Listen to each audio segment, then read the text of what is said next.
One fund, on point for today, the expert to talk about it. Welcome to the ETF of the Week.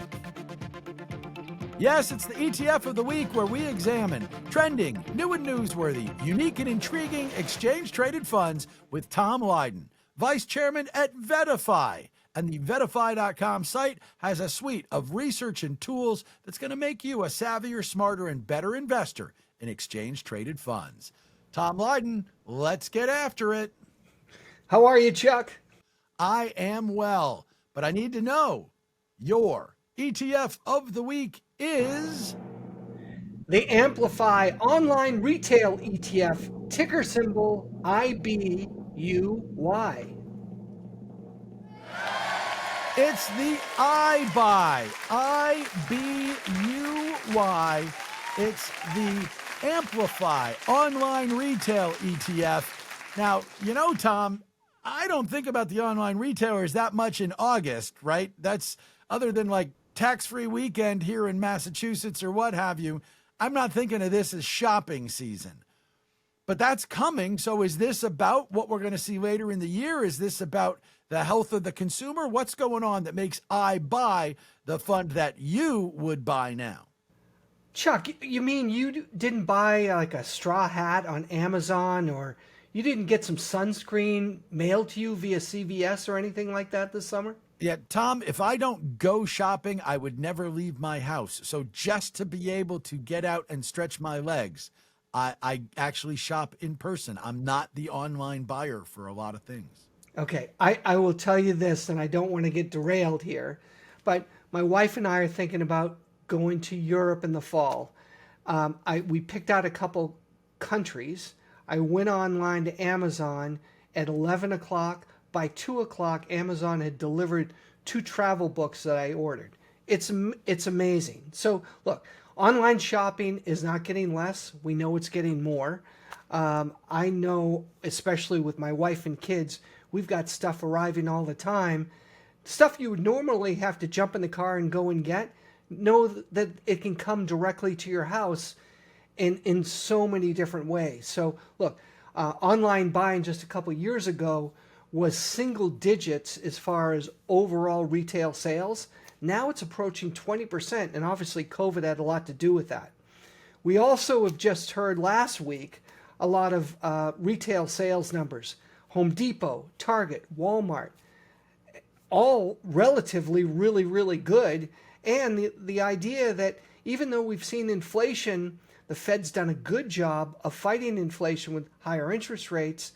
Employment's in good shape as well. So guess what? It's been a pretty good summer for spending. And you can see that reflected in the companies that you see in IBUY. Okay, but we also just got bad news on the consumer front if you consider that it was only a week, 2 weeks ago, where the Fed came out and said that for the first time ever, credit card debt in this country over $1 trillion. And of course, rates higher than they've been in ages. I had one of my credit cards tell me if I carried a balance, which I never do, they would be charging me 28.74% this week. Like, that's just crazy. But as you look at this, that is a warning sign. And yes, the consumer has held up everything. But are you still feeling that confident in the consumer?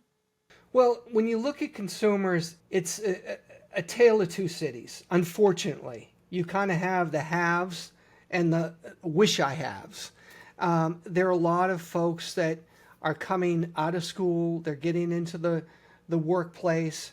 They're struggling in the areas that they normally would have been making money, and they're not. Look, I'm looking at those numbers too. As far as car loans and first-time home car buyers, the number of rejections now is into the double digits for the first time that we've seen in years. So there's a segment of the marketplace, usually lower-paid folks, that are struggling because, yes, inflation still hit them pretty hard, especially with rent and loans and mortgages, because obviously higher prices.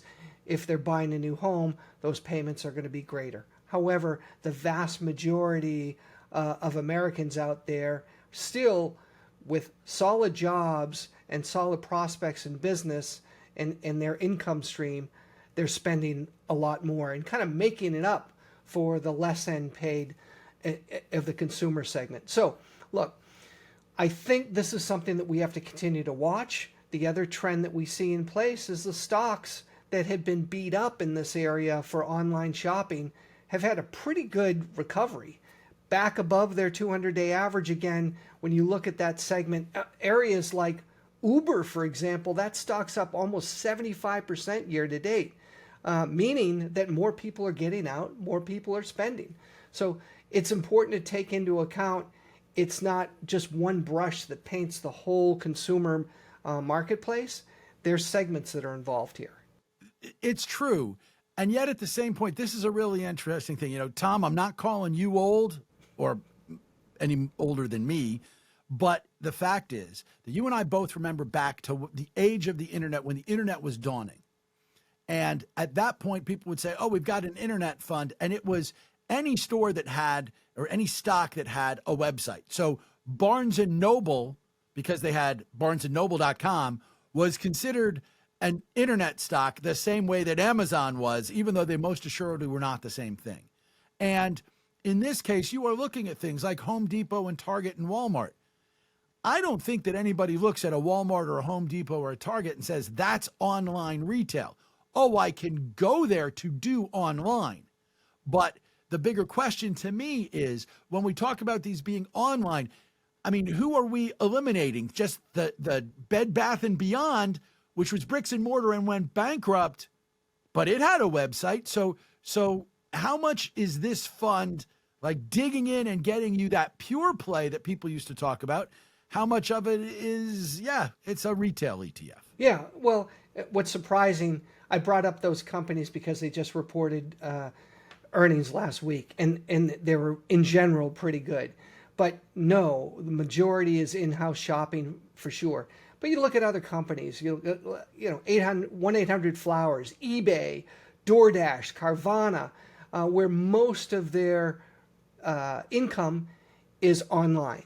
And there are a lot of those companies that are out there. Wayfair, for example, Netflix. All of those, when I bring those names up, you probably think, home improvement, Wayfair, Netflix. Am I watching more shows? I am. Am I buying more flowers? Am I shopping around on eBay for some more stuff?